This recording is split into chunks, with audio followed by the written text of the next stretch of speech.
Assalamualaikum warahmatullahi wabarakatuh.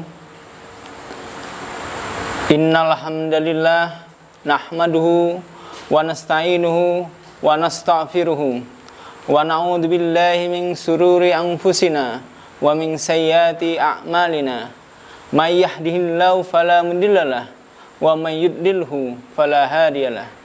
Asyhadu an la ilaha illallah wahdahu la syarikalah wa asyhadu anna Muhammadan abduhu wa rasuluh. Amma ba'du. Para pemirsa kuliah Ramadan yang dirahmati oleh Allah SWT, alhamdulillah kita panjatkan puji syukur kepada Allah SWT sehingga kita diberikan kesehatan, mendapat hidayah, taufik serta inayahnya, sehingga kita bisa bersama belajar, mengkaji ilmu-ilmu yang kita perlukan untuk kehidupan kita sebagai bekal nanti untuk kehidupan yang kekal di akhirat nanti. Salawat dan salam semoga selalu tercurah kepada junjungan kita, panutan kita, suri tauladan kita, Nabi Muhammad SAW, beserta para sahabat serta keluarga beliau. Begitu juga dengan pengikut beliau hingga akhir zaman. Para pemirsa kuliah Ramadan yang dirahmati oleh Allah SWT, kita sangat berbahagia sekali. Pada Ramadan kali ini kita diberikan kesempatan berjumpa lagi.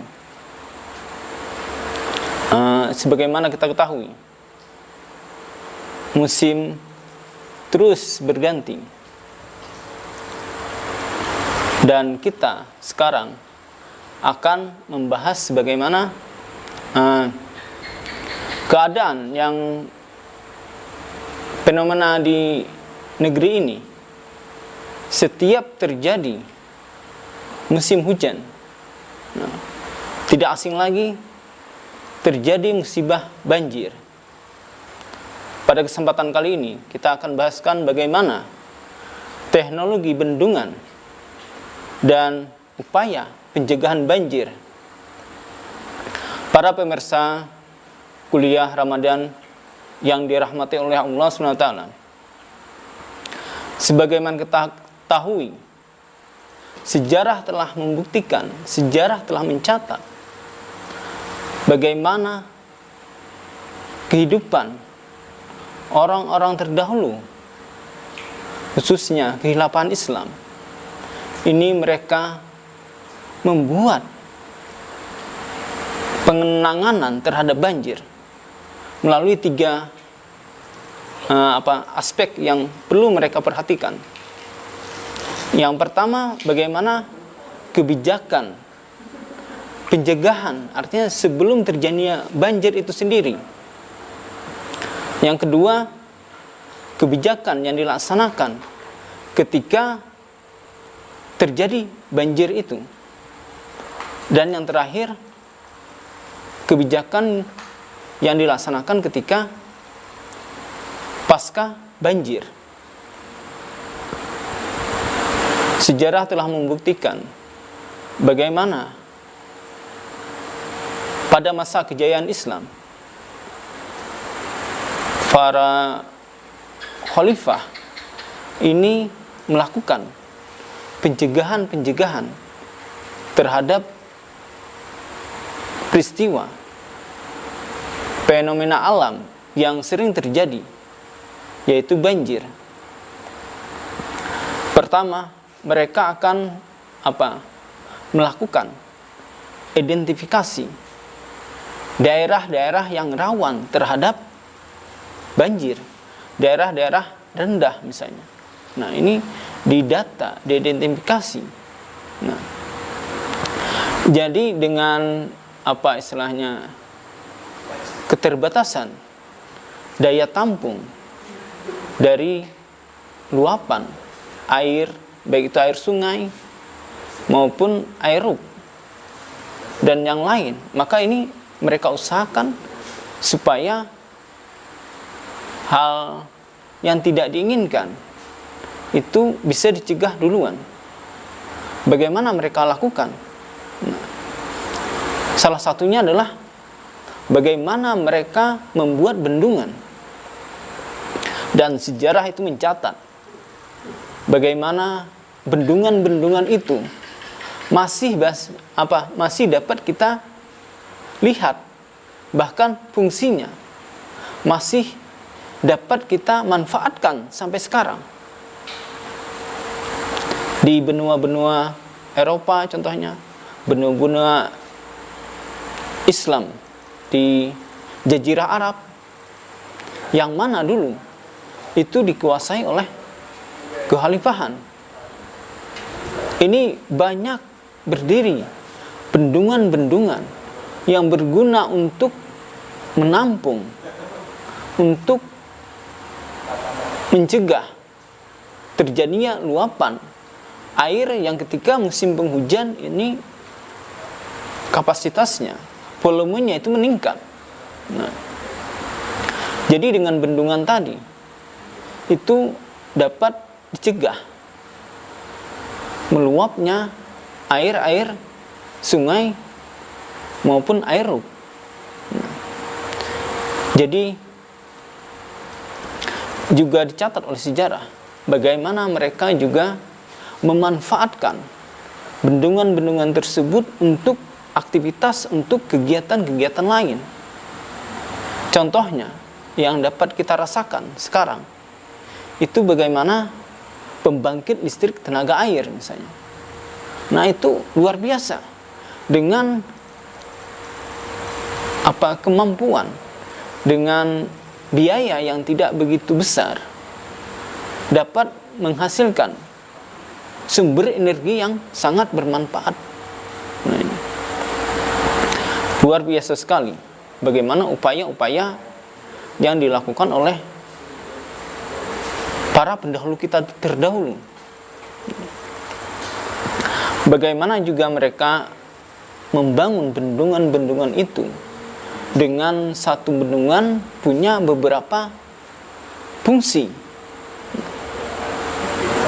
Ada digunakan untuk irigasi, sehingga kelebihan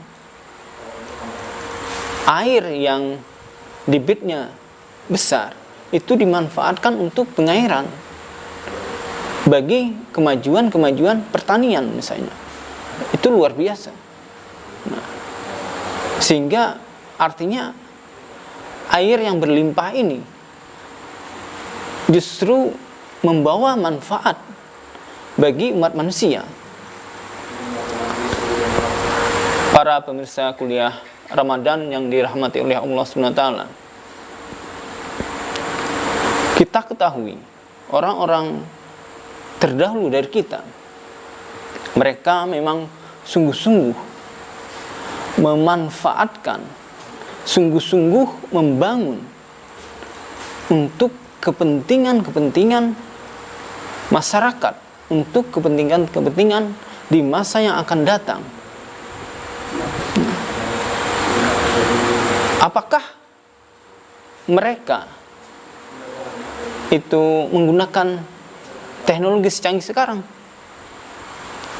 Saya rasa tidak seperti sekarang. Sekarang zamannya semakin canggih, tapi hasil yang didapat, bendungan yang mereka bangun tidak sehebat para pendahulu kita terdahulu. Karena niat mereka tulus, ikhlas untuk membangun untuk kepentingan masyarakat, untuk kemajuan bersama. Berbeda dengan sekarang. Sekarang kalau kita bandingkan dengan yang terdahulu, berapa banyak bendungan yang dibangun oleh peradaban sekarang. Dengan kemajuan-kemajuan teknologi, dengan kemajuan-kemajuan alat-alat pertugangan misalnya yang sangat jauh bila dibandingkan dengan orang-orang terdahulu. Karena mereka bekerja, mereka membangun semata-mata untuk kepentingan bersama, bukan kepentingan individu semata atau kelompok semata, atau mencari keuntungan materi. Nah, zaman sekarang ini karena berkuasanya kapitalis, sehingga apa-apa yang mereka peruntukan untuk bangunan ini dihitung, ada hitung-hitungan materi yang ingin mereka peroleh di sana. Maka tidak heran ketika usia dari bendungan itu tidak seberapa kuat, tidak seberapa lama. Sekarang memang dilakukan pembuatan kanal-kanal misalnya untuk penyaluran air-air yang berlimpah tadi. Juga dibangun misalnya sumur-sumur resapan. Tapi fungsinya tidak seberapa hebat. Kenapa? Karena ya itu tadi, faktor kapitalis. Anggarannya tinggi, di markup. Tapi realita di lapangan, kualitas maupun kuantitas yang digunakan untuk pencegahan banjir ini tidak sesuai dengan peruntukan dana yang telah dianggarkan. Kalau dulu itu, kalau memang ukurannya bagaimana di masa kehilafahan Islam, itu bendungan yang ukurannya tinggi sampai 32 meter, panjang sampai 220 meter. Itu memang dibangun seperti itu dengan kualitas bangunan yang kokoh sesuai standar yang telah ditetapkan oleh insinyur-insinyur muslim. Kalau sekarang yang harusnya 32 mungkin bisa jadi hanya separuhnya tingginya. Terus kualitas dari sisi bangunannya itu dikurangi. Yang harusnya batunya sekian kubik dipakai separuh aja. Karena kepentingan materi tadi. Karena faktor pola pikir kapitalis yang sudah merasuk di jiwa umat manusia sekarang. Para pemirsa kuliah Ramadan yang dirahmati oleh Allah SWT,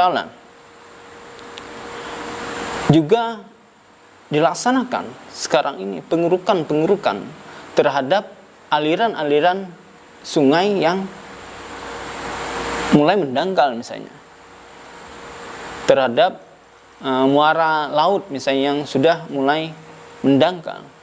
Tapi kembali lagi-lagi pola pikir kapitalis merusak daripada umat manusia, sehingga tidak bisa dilaksanakan secara maksimal. Makanya tidak heran ketika banyak terjadi kasus-kasus korupsi.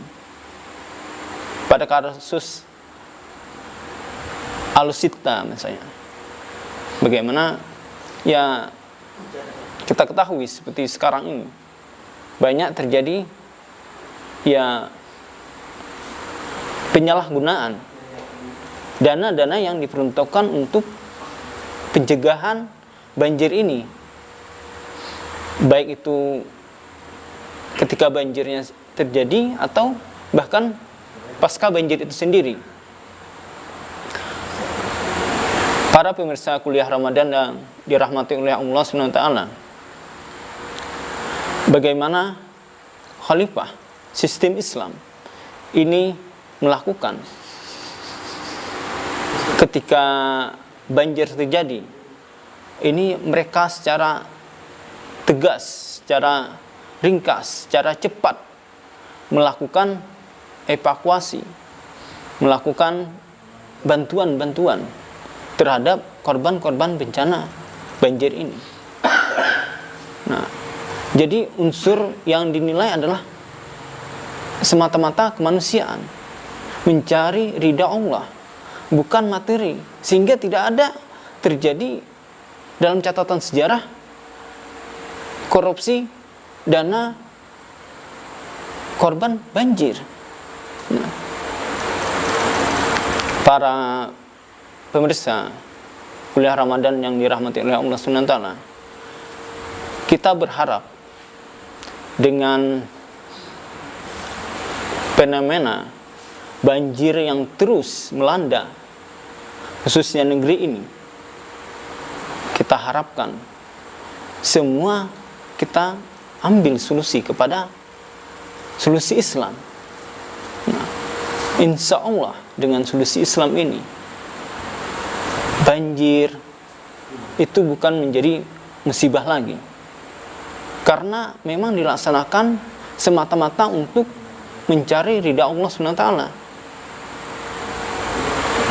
dilaksanakan sesuai syariat yang telah dituntunkan oleh Allah SWT melalui Rasulnya, bukan mencari keuntungan di balik musibah sebagaimana yang dilakukan oleh para kapitalis. Para pemirsa kuliah Ramadan yang dirahmati oleh Allah SWT, saya rasa cukup sekian yang dapat kami sampaikan. Salah hilap mohon maaf. Wabillahi taufiq wal hidayah.